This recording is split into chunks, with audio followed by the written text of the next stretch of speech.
అందరికీ నమస్కారం అండి. సూటిగా సుత్తి లేకుండా ఒక సూటి ప్రశ్న వైసీపీ మాజీ ఎమ్మెల్యే అయినటువంటి కేతిరెడ్డి వెంకటరామరెడ్డి గారికి. కేతిరెడ్డి వెంకటరామరెడ్డి గారు, మీరు మాట్లాడింది విన్నాం. అలాగే రాజమండ్రి సెంట్రల్ జైలు బయట వైసీపీ మాజీ ఎమ్మెల్యేలు కానీ మంత్రులు కానీ అందరూ, మాజీ మంత్రులు అందరూ కూడా మాట్లాడిన ప్రతి ఒక్కటి కూడా మేము వినడం జరిగింది. మీరు చెప్తా ఉంది ఈ మద్యం కంపెనీలన్నింటినీ కూడా చంద్రబాబు నాయుడు గారు గతంలో 2014 నుంచి 19 దాకా అధికారంలో ఉన్నప్పుడు వారే వీటికి అనుమతులు ఇచ్చారు. మీకు దీంతో సంబంధం లేదు. మీరు ఈ అనుమతుల్ని ఏ రకంగానూ కూడా కొత్త అనుమతులు మీరేమి ఇవ్వలేదు, కొత్త డిస్టిలరీలు మీరు పెట్టలేదు అని చెప్పి మీరు మాట్లాడుతూ ఉన్నారు.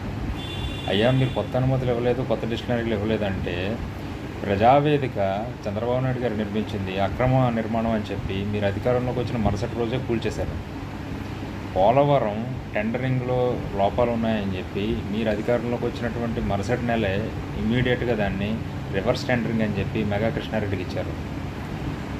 అదేవిధంగా చాలా తెలుగుదేశం నిర్ణయాలు, అలాగే అమరావతి, పర్టికులర్గా రాజధాని విషయంలో అమరావతిని చంద్రబాబు నాయుడు గారు ప్రపోజ్ చేస్తే అధికార వికేంద్రీకరణ అని చెప్పి 3 రాజధానులు అని చెప్పి అమరావతిని పూర్తిగా మీరు నిర్లక్ష్యం చేశారు. మీ అన్నిటి నిర్ణయాల్లో ఇవన్నీ కూడా చంద్రబాబు నాయుడు గారి నిర్ణయాలే కదా. ఈ నిర్ణయాలు ఎగ్నెస్ట్గా మీరు నిర్ణయాలు తీసుకున్నప్పుడు మంచి కోసం చంద్రబాబు నాయుడు గారు పర్మిషన్స్ ఇచ్చినటువంటి మద్యం కంపెనీల విషయంలో మాత్రం మీరు ఎందుకని అవే కంపెనీల మీరు ఎంకరేజ్ చేశారు? వాళ్ళకి మాత్రమే ఎందుకు 80-90% ఆర్డర్లు ఇచ్చారు? ఈ కొత్త బ్రాండ్లు మాత్రమే ఎందుకు మీరు ప్రవేశపెట్టారు? అండ్ పర్టికులర్గా నగదు రూపంలో మాత్రమే ఎందుకని మీరు లావాదేవీలు సాగించారు? ఏ మద్యం షాప్లోనూ కూడా డిజిటల్ సిస్టంలో మీరు ఎందుకని అమ్మకాలు జరపలేదు? అండ్ ట్రస్టెడ్ బ్రాండ్స్ని మీరు ఎందుకని అవాయిడ్ చేయాల్సి వచ్చింది? చంద్రబాబు నాయుడు గారు భూమ్ అనే కంపెనీ ఇంకో కంపెనీకో ఒకవేళ ఆయన అధికారంలో ఉన్నప్పుడు పర్మిషన్ ఇచ్చి ఉంటే మీరు అధికారంలో ఉన్న 5 సంవత్సరాల్లో వాటిని రద్దు చేసి ఉండొచ్చు కదా. ఇన్ని వేల మంది చచ్చిపోయారు, కొన్ని లక్షల మంది అనారోగ్యం పాలయ్యారు. ఇవేమీ మీకు తెలియవండి? కేతిరెడ్డి వెంకటరామరెడ్డి గారు స్పష్టంగా చెప్పినటువంటి నిజం ఏదన్నా ఉంది అంటే కనుక మేము 5 సంవత్సరాలు నిజం చెప్పలేకపోయినాం అనేటటువంటి స్టేట్మెంట్ ఏదైతే ఉందో అదొక్కటే నిజం.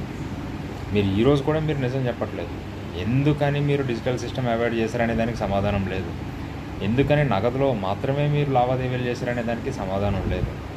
ఏ ఒక్క ఆరోపణ మీద కూడా సూటిగా స్పష్టంగా ఏ రోజు సమాధానం ఇవ్వలేదు. సో దయచేసి వీటన్నిటి మీద మీరు స్పందించి ప్రజలకి, సామాన్యులకు ఉన్నటువంటి సందేహాలను తీరుస్తారని చెప్పి మనస్ఫూర్తిగా కోరుకుంటూ జై హింద్.